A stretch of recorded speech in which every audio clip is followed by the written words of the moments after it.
Romanos capítulo 9, y como siempre vamos a orar para poner este tiempo en manos de nuestro Señor.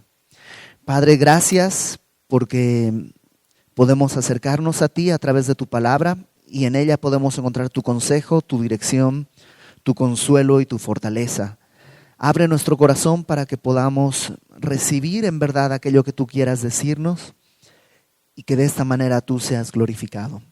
Todo lo ponemos en tus manos, Señor, en el nombre de Cristo. Amén.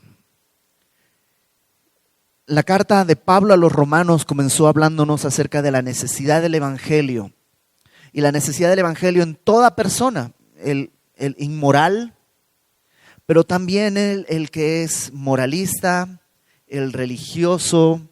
Todos tenemos una necesidad del evangelio. Y después de hablar en los primeros capítulos de la necesidad del evangelio, nos explicó cómo a través de la fe llegamos a ser justificados delante de Dios. ¿Y te acuerdas? Justificado no es nada más perdonado.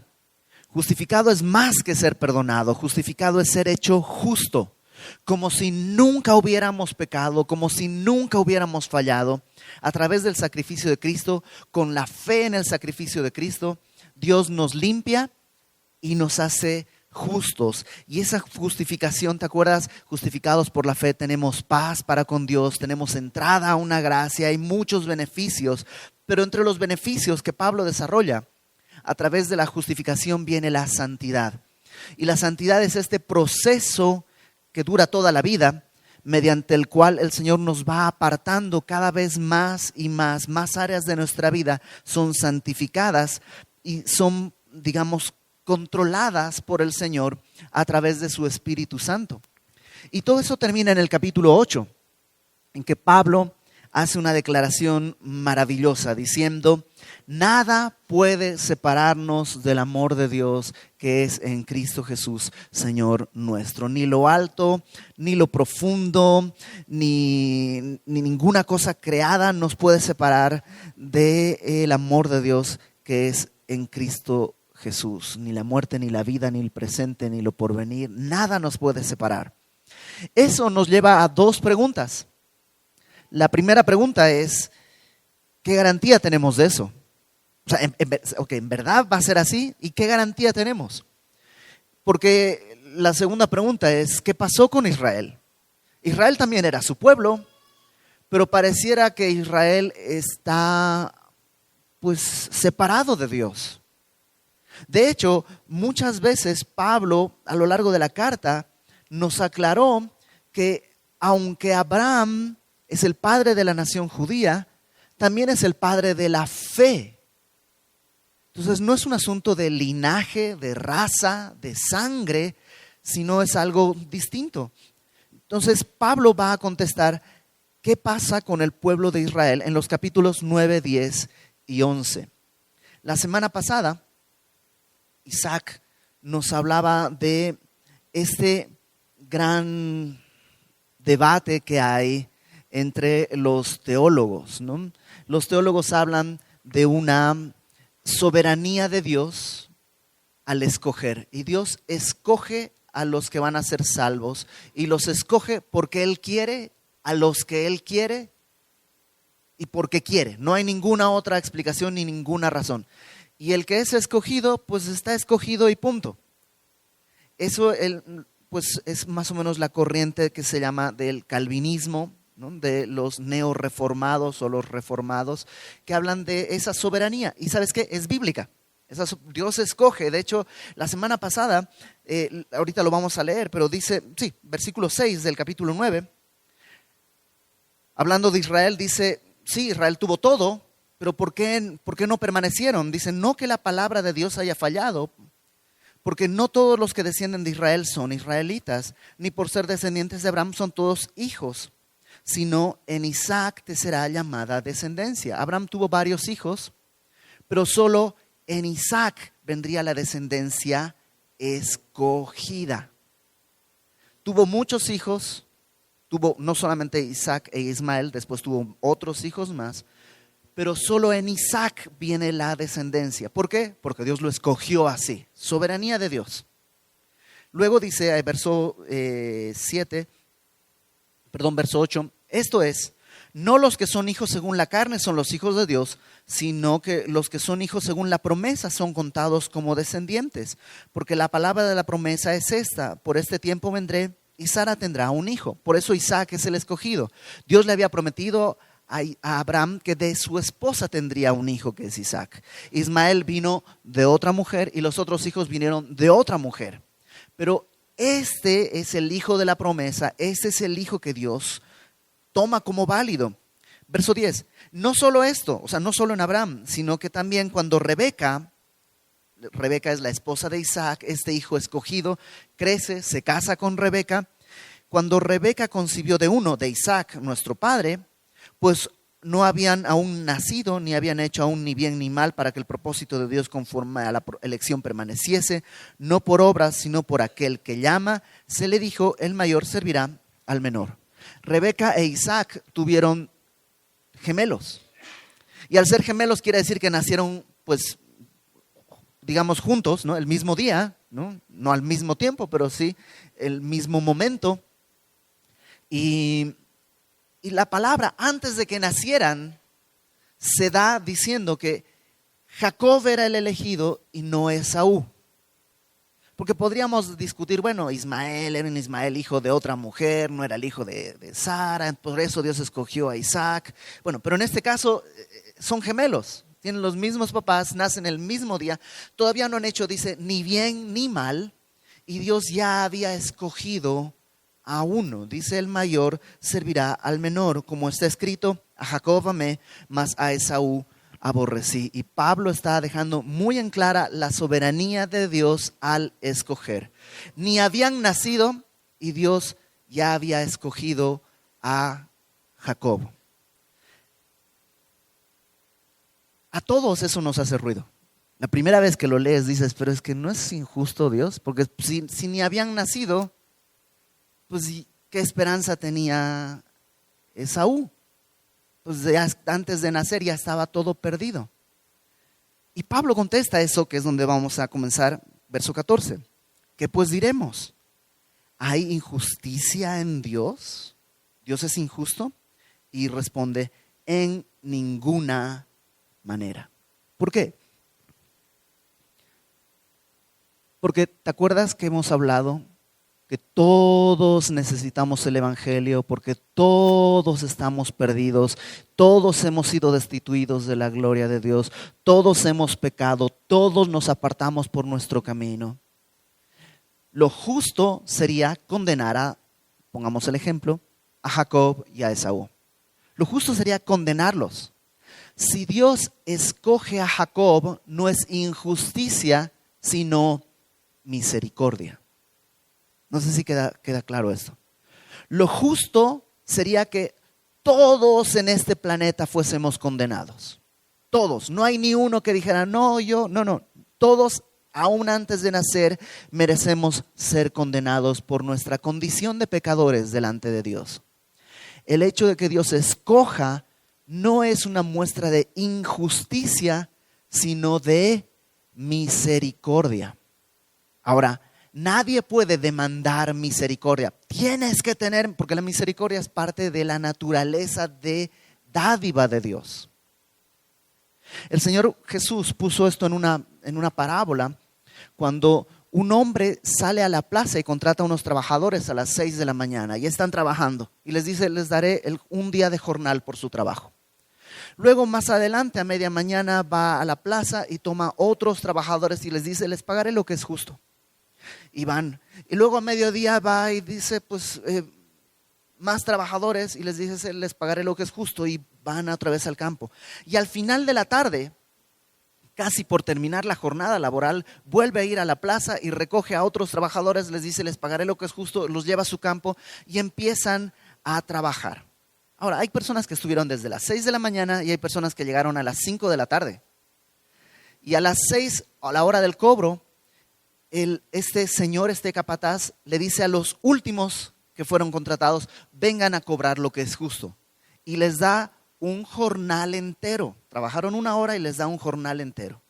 Los del mediodía trabajaron 3, 4 horas y les da un jornal entero. Y entonces los que llegaron primero empiezan a pensar, wow, si a estos les pagó el día completo, a nosotros nos va a dar pues aguinaldo o algo así, ¿no? Pero cuando llegan, el Señor les dice, aquí está lo suyo, y les paga un jornal entero. Y estos se sacan de onda y empiezan a decir, esto es injusto. ¿Fue injusto? No. Cuando los llamó les dijo, les pagaré un jornal entero. Pero es que ellos no trabajaron nada. Sí, eso es misericordia.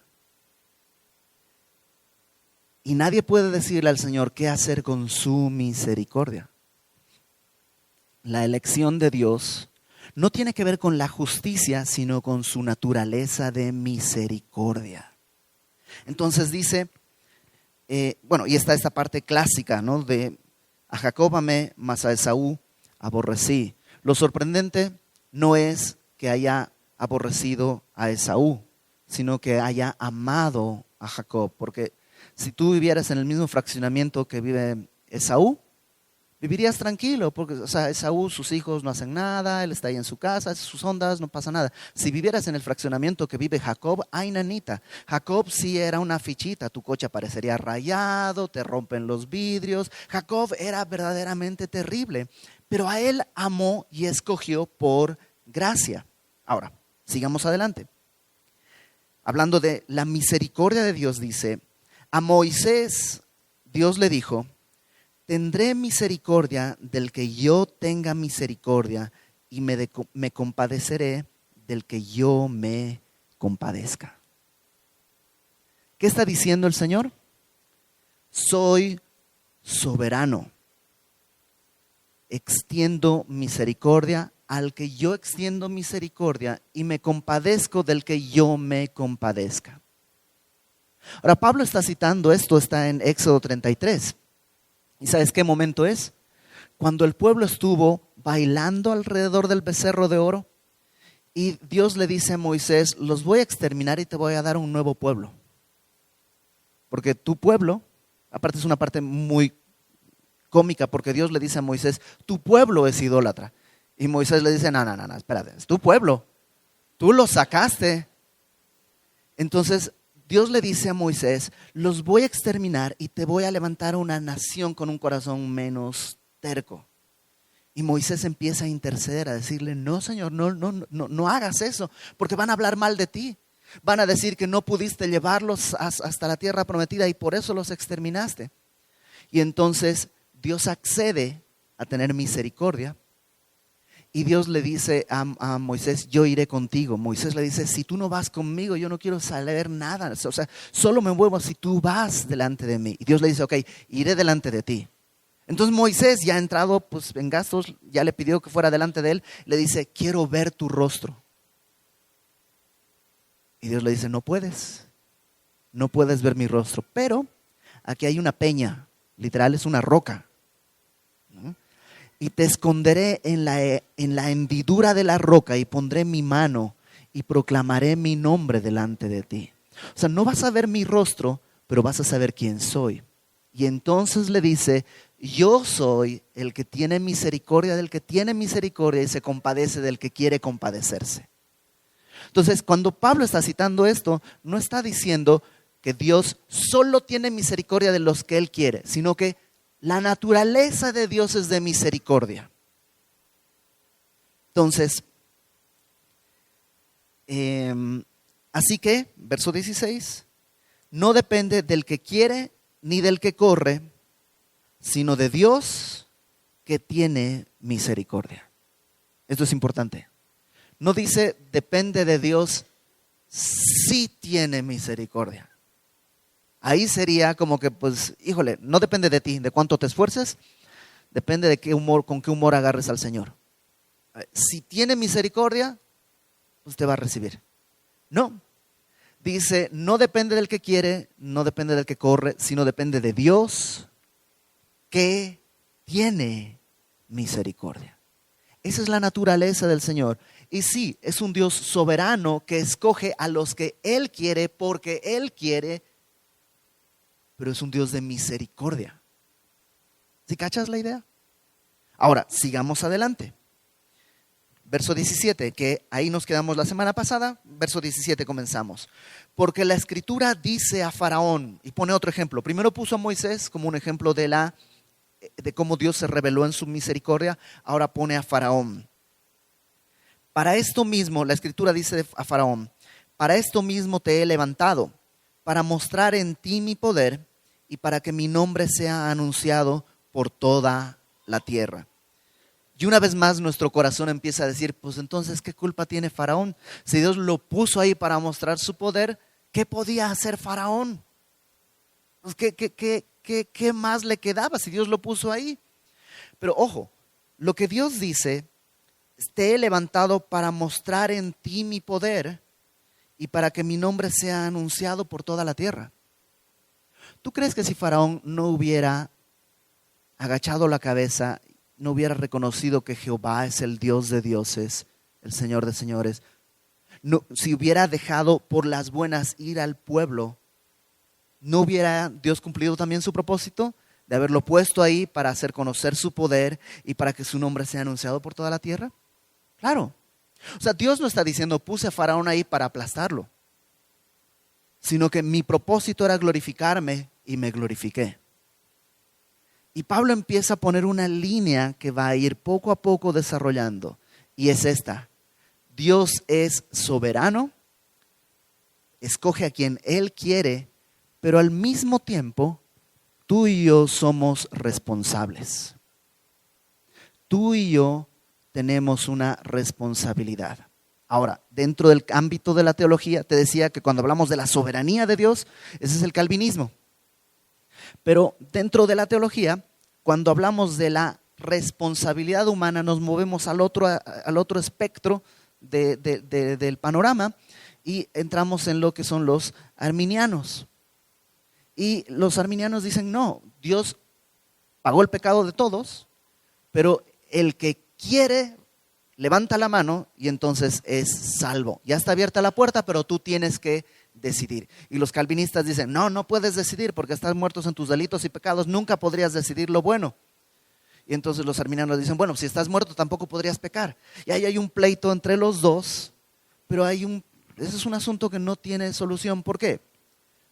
Calvino y Arminio son muy posteriores a Pablo. Por tanto, no nos abrazamos a ninguno de los dos. ¿A quién abrazamos? La enseñanza de Pablo. Y Pablo establece con toda claridad, número uno, que Dios escoge con soberanía. Y Él puso a Faraón para glorificarse, pero Faraón también decidió no dar su brazo a torcer. Fíjate cómo lo desarrolla. Verso 18. De manera que de quien quiere tiene misericordia y al que quiere endurecer, endurece. En el Antiguo Testamento más de 10 veces aparece que Faraón endureció su corazón. Algunas veces dice Faraón endureció su corazón, otras veces dice Dios endureció el corazón de Faraón y otras veces dice el corazón de Faraón se endureció. O sea que hay de tres. Dios endurece, el Faraón lo endurece o el corazón solito se endurece. Pero la palabra que se utiliza en hebreo para hablar de endurecer es shazak, que es como afirmar. El ejemplo que yo conozco es muy de los 80s, así que igual ya va a regresar, así que lo vas a ver. En los 80s, las chicas se peinaban con allá en Bolivia se les dice jopo, ¿no? Aquí también, que agarraban un cepillo y crepé así, ya se ponía una cosa. Si no, ve Flans, el grupo Flans, ahí está, ¿no? Y una vez que esté así, ¿qué es lo que ponían? Pues en Bolivia, Aquanet.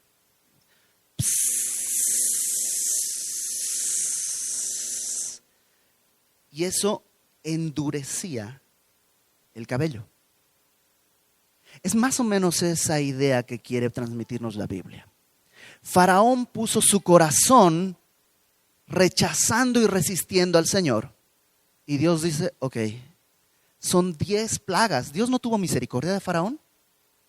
Sí, 10 plagas muy grandes. No son como tú y yo que decimos, mira, un temblor en no sé dónde, un terremoto. No, Faraón lo vio ahí. El agua del Nilo se convirtió en sangre delante de sus ojos.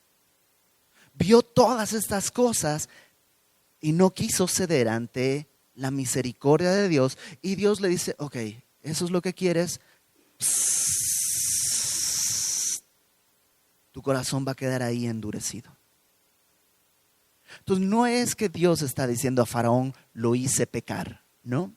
Dios no hace pecar a nadie, pero Dios puede endurecer lo que tú has decidido. Volvamos a Jacob con Esaú. ¿Te acuerdas? Gemelos, elegido desde antes. ¿Qué esperanza tenía el pobre Esaú que no había sido escogido desde antes de nacer? Oh, pobrecito. ¿Pero qué nos enseña la Biblia? Que un día regresando de cazar, él dice a su hermano, oye, ¿qué tienes ahí? Pues tengo una sopita que estoy preparando. Pues yo me estoy muriendo de hambre. ¿Sabes qué? Te vendo mi primogenitura por ese caldo. ¿Quién lo hizo? Él mismo. Él rechazó el privilegio que por naturaleza le hubiera correspondido. Entonces, otra vez, venimos a este misterio entre eligió Esaú, pero primero eligió el Señor. El Señor elige, pero también Esaú 2 veces rechaza su primogenitura.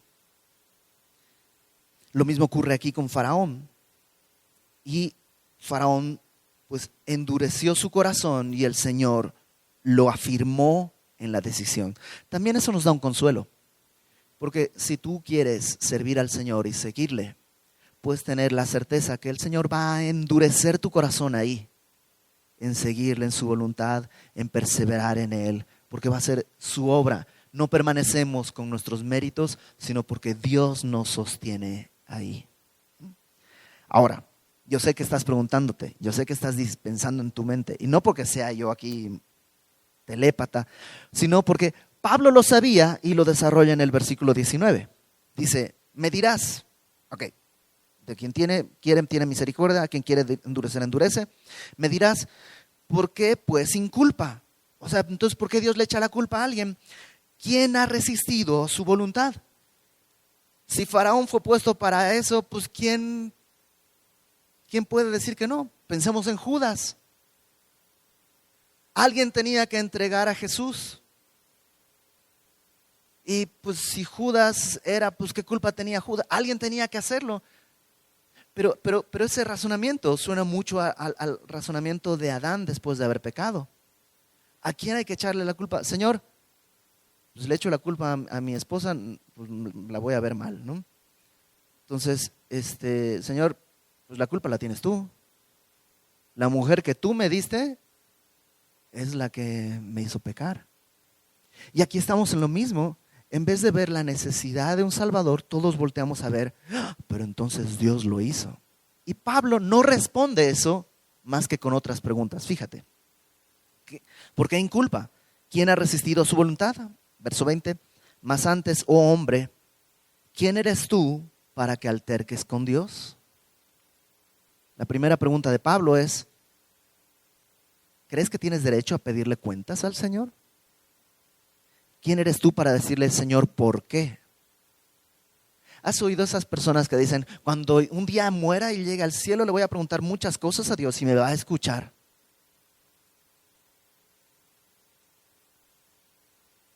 Una vez hablé con una persona así y le dije, es que Dios quiere escucharte ahora, pero también tiene algo que decir.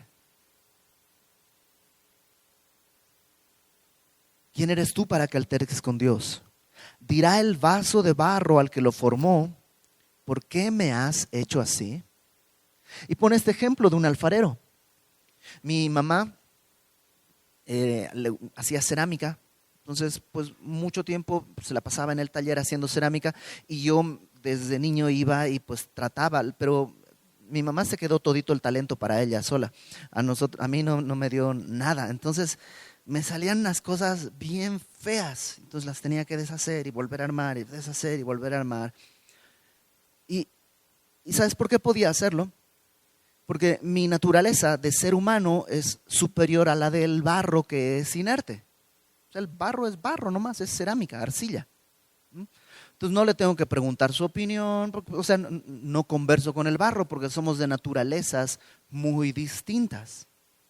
Bueno, si hay esa diferencia entre yo, persona, y arcilla, ¿cuánta más diferencia hay entre el Señor omnipotente, santo, santo, santo, y cualquiera de las cosas de su creación?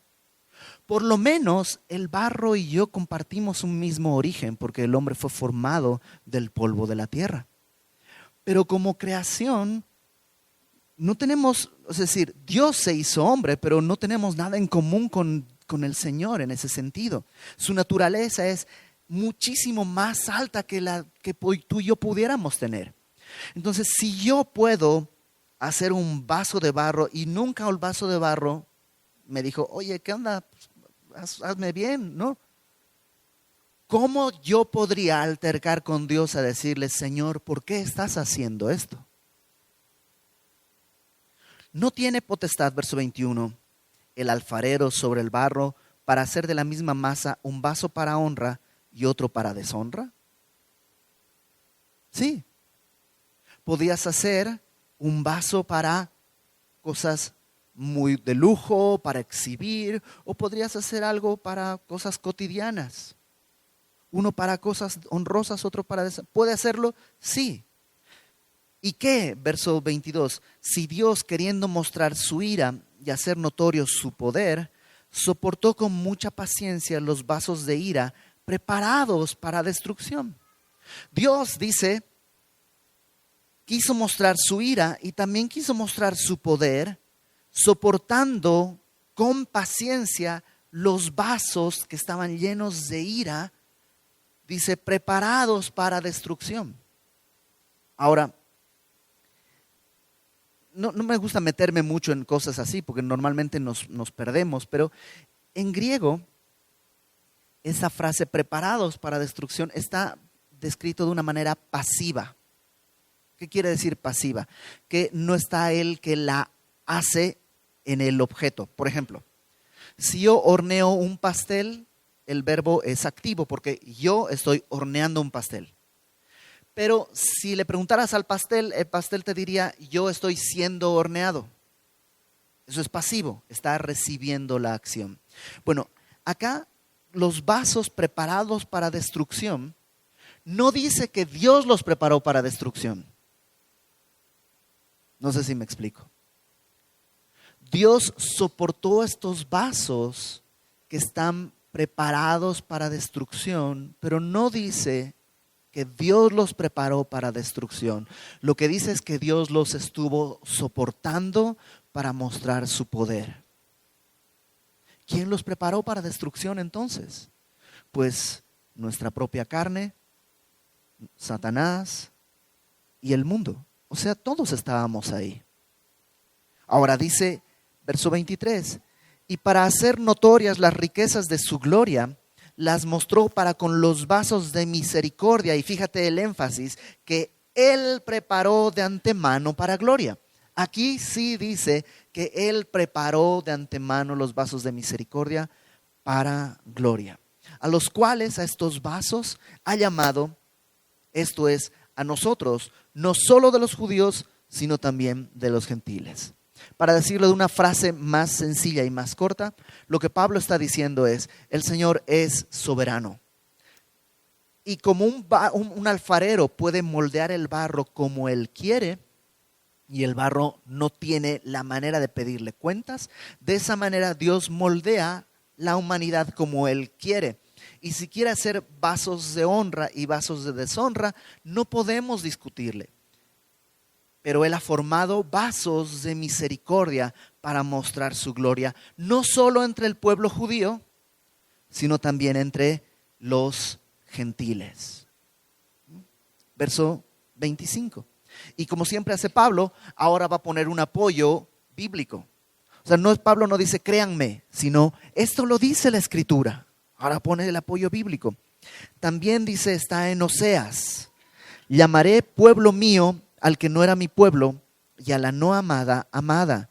Y en el lugar donde se les dijo, vosotros no sois pueblo mío, allí serán llamados hijos del Dios viviente. Desde Oseas, en el Antiguo Testamento, Dios ya hablaba de un pueblo que no era suyo, pero que sería escogido para ser restaurado. Los que no eran amados serían amados. Los que no son pueblo mío serán llamados hijos del Dios viviente. Y pone otra cita, verso 27. También Isaías clama tocante a Israel. Si fuera el número de los hijos de Israel como la arena del mar, tan solo el remanente será salvo. O sea, si fuera Israel millones de millones de millones de millones de millones de millones de millones en población, no importa. De todos modos, solo un remanente, solo un puñadito sería salvos. Porque el Señor ejecutará su sentencia sobre la tierra en justicia y prontitud. Y cuando ejecute su justicia, nadie quedaría, solo el remanente. Y como antes dijo en Isaías, si el Señor de los ejércitos no nos hubiera dejado descendencia, como Sodoma habríamos venido a ser y a Gomorra seríamos semejantes. ¿Te acuerdas de Sodoma y Gomorra? Dos naciones llenas de perversidad que en un instante llovió fuego del cielo y desaparecieron. Y dice Isaías, si no fuera porque Dios dejó descendencia, porque Dios escogió un remanente, pues Israel por completo habría sido barrido de la faz de la tierra. Y Dios está hablando a través de Pablo, mostrando su soberanía. Y creo que es, déjeme decirlo así, en este punto Pablo no es calvinista, es ultra, mega, archi, super, recontra calvinista. Está sobreenfatizando la soberanía de Dios en la elección de los que Él quiere. Y me encanta eso, porque yo soy escogido. Y si me preguntas, ¿realmente fui escogido porque Dios quiso? No había nada de valor en mí. Fui escogido porque Él quiso. En este punto de mi vida, yo también soy ultra, super, mega, archi, recontra calvinista. Pero, verso 30. ¿Qué pues diremos? ¿A qué conclusión llegamos después de haber dicho todo esto?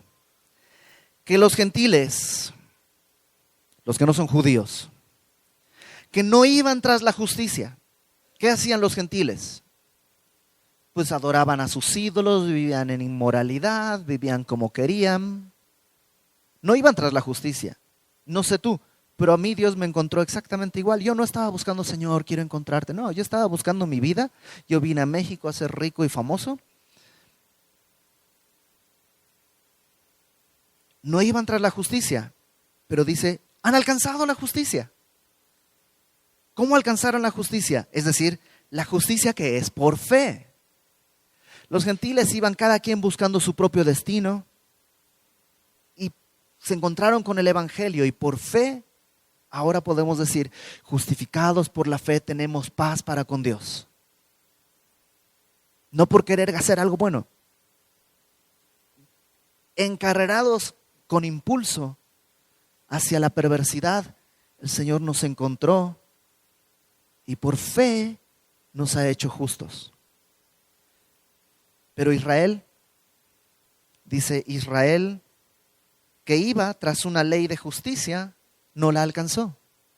Porque los judíos iban, hay que cumplir la ley, hay que cumplir la Torá. Los niños, desde que son niños, empiezan a memorizar las escrituras, guardan el Shabbat, la ropa que usan, la comida que comen. O sea, van tras una justicia, pero es una justicia por la ley y nunca llegan y no la alcanzaron.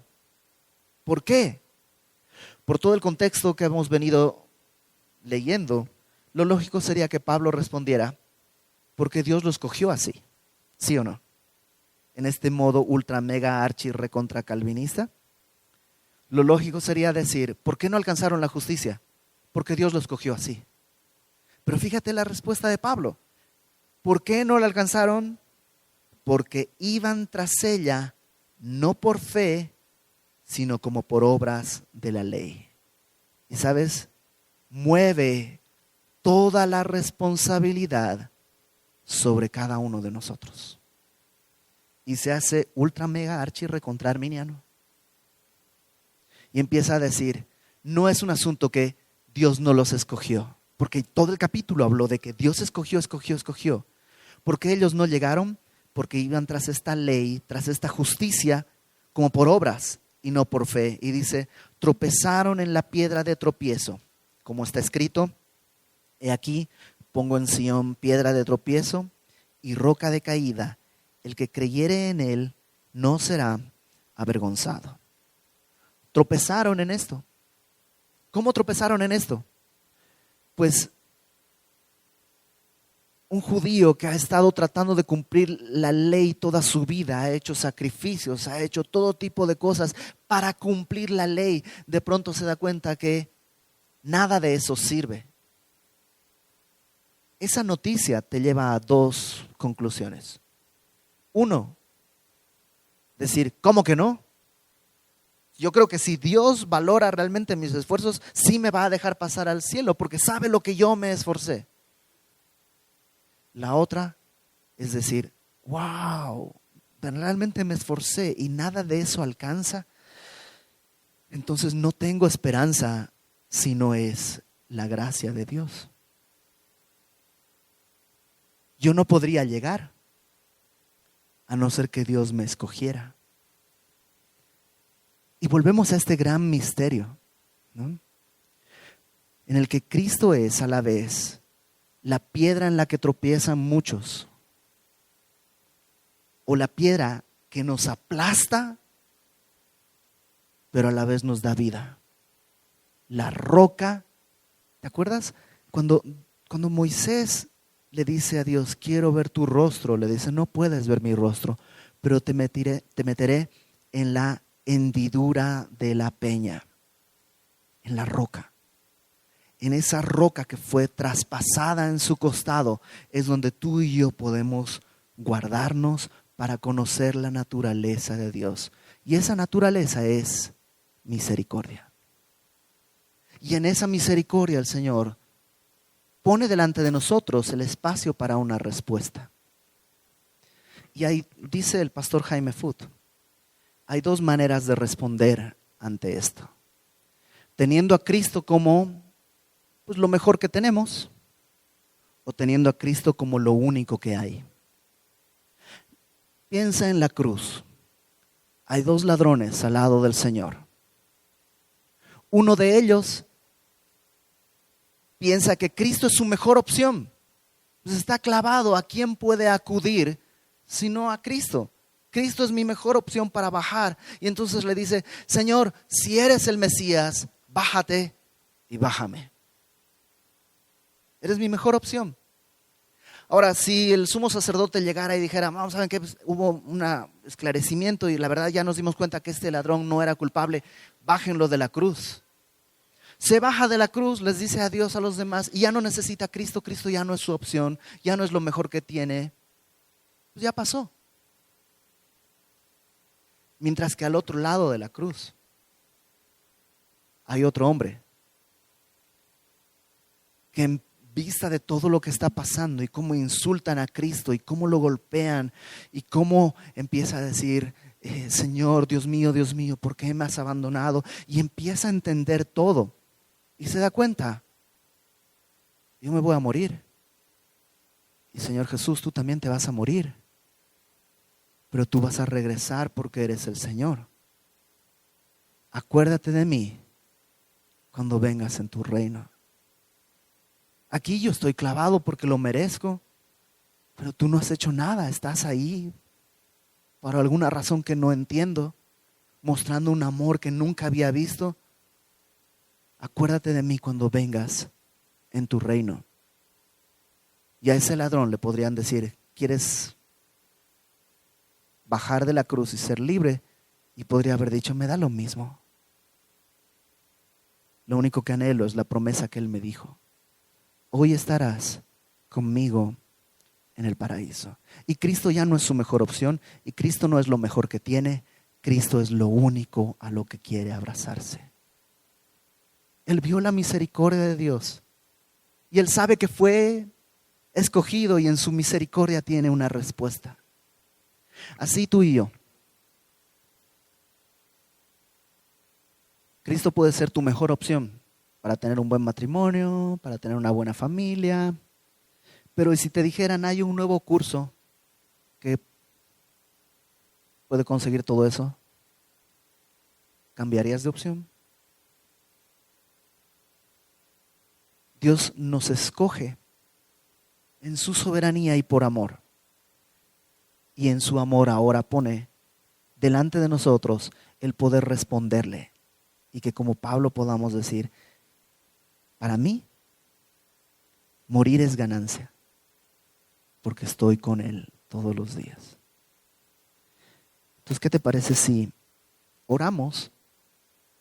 Porque si alguien está aquí sintiéndose que no ha sido escogido, dice, yo soy excluido, nunca soy escogido. Pues entonces Dios dice, te quiero escoger. ¿Qué necesito? Pues entender que no merecería ser escogido. No es un acto de justicia, sino de misericordia. Y a lo mejor tú has estado viviendo tiempos difíciles y dices, ¿dónde está el Señor?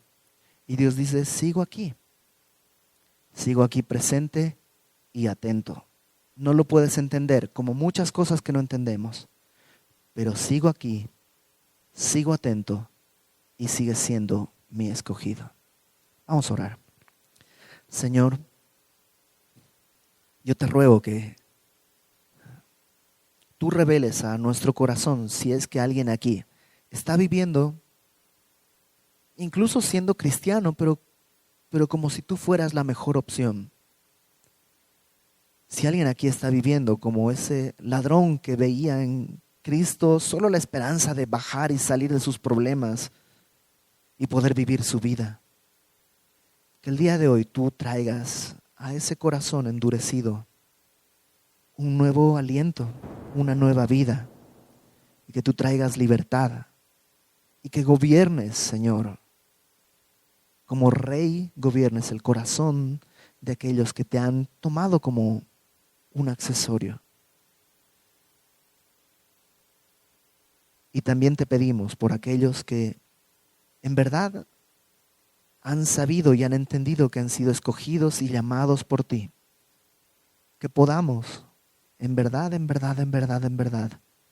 vivir a la luz de tu evangelio, sabiendo que todo lo que está aquí simplemente es una sombra de los bienes venideros, sabiendo que nuestra esperanza viene solo y exclusivamente de ti y descansando en tu misericordia. Que tú seas nuestro Rey, que tú seas verdaderamente el Señor, no solo en títulos, sino también en obra y en acción, el Señor de nuestras vidas. Tu palabra dice que el que creyera en ti no será avergonzado. Caminamos en esa esperanza y esperamos tu respuesta. En el nombre de Jesús. Amén.